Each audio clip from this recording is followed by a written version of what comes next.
Bharatiya Janata party నేతృత్వంలోని NDA ప్రభుత్వం అధికారంలోకి మళ్ళీ వస్తుంది కాబట్టి తెలుగుదేశానికి తోడు కావాలి.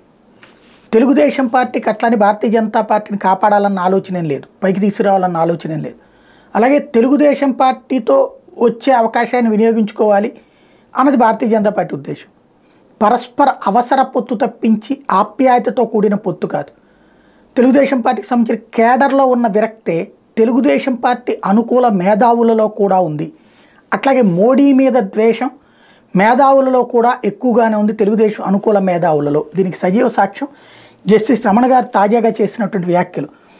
రైతుకు ఎలాంటి స్వార్థం ఉండదని, పంటకు మద్దతు ధర లభిస్తే చాలని ఆశించే అల్పజీవులైన రైతులపై ఏ ప్రభుత్వమైనా దమనకాండ జరపడం దురదృష్టకరమని జస్టిస్ రమణ అన్నారు.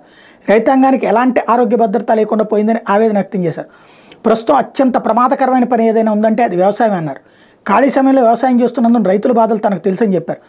ప్రస్తుత పరిస్థితుల్లో ఇంతకు మించి మాట్లాడితే దురుద్దేశాలను ఆపాదించే అవకాశం ఉందని పేర్కొంటూ పిల్లల చదువులపై దృష్టి సారించాలని రైతులకు సూచించారు. ఇది తాజాగా ఆయన ఇచ్చినటువంటి స్టేట్మెంట్. అంటే ఇక్కడ ఇది బీజేపీని ఉద్దేశించి అన్నారా, జగన్ను ఉద్దేశించి అన్నారా అన్నటువంటిది ఎవరి ఆలోచన వాళ్ళదే.